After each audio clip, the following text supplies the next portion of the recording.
This is ANN News Brief. Good afternoon. I am Lucia Adeyemi. Eastern Libyan commander Khalifa Haftar has said he will not take part in a summit on the country's future that Italy is currently hosting. He arrived in Italy on Monday to attend meetings with heads of state, but his command said on Tuesday he will not attend a conference on Libya being hosted by Rome. Stakeholders hope the Palermo conference would resurrect UN efforts to stage elections in Libya. Marshal Haftar commands his own military forces in eastern Libya, while a UN-backed Prime Minister Fayez al-Sarraj is based in the west of the country. They both met in Italy. Marshal Haftar's office said he would not join the latest international bid to resolve the political chaos in the North African nation. Libya has been torn by violence and deep divisions since its longtime ruler Muammar Gaddafi was deposed and killed 7 years ago. Zimbabwe's military has told a commission of inquiry that its soldiers did not kill civilians during protests that erupted in the capital Harare after the contentious July polls. 6 persons were shot and killed and more than a dozen others injured in the aftermath of the first elections since the ouster of Robert Mugabe, who ruled for 3 decades. Supporters of opposition leader Nelson Chamisa clashed with security forces in the streets of the capital. They claimed the ruling party ZANU-PF had stolen the vote. A 7-member independent commission of inquiry set up 4 months ago and headed by former South African President Galema Motlanthe has been hearing testimony to establish who was to blame for the protest and the fatalities. The government has said no order was given to shoot civilians and that victims, some shot in the back, could have been killed by armed business owners or militant opposition protesters.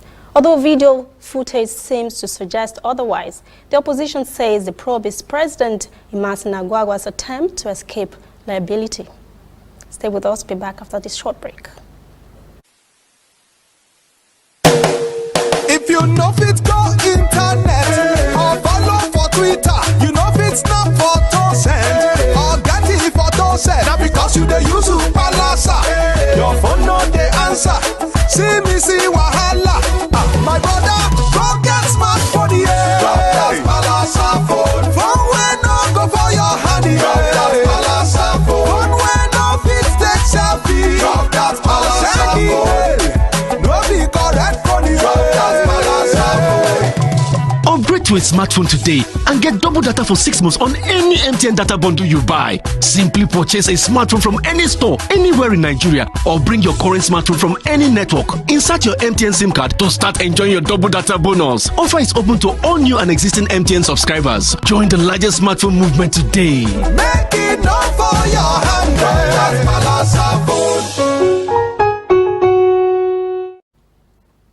The United Nations Security Council is set to vote on Wednesday to lift a nearly decade-old arms embargo and targeted sanctions on Eritrea after the country's rapprochement with Ethiopia and thawing of relations with Djibouti. Diplomats speaking on condition of anonymity said the 15-member council completed negotiations on Monday and agreed on a British-drafted resolution to remove the sanctions which were imposed in 2009 after UN experts accused Eritrea of supporting armed groups in Somalia. Eritrea has denied the accusations. Diplomats expect Wednesday's vote to be unanimous. That's ANN News Brief. Thanks for watching. For details on these and other stories, visit our website, annafrica.net. Also join the conversation on Facebook, facebook.com/ANN Africa TV, Instagram and Twitter at ANN Africa TV. I'm Lucy Adeyemi.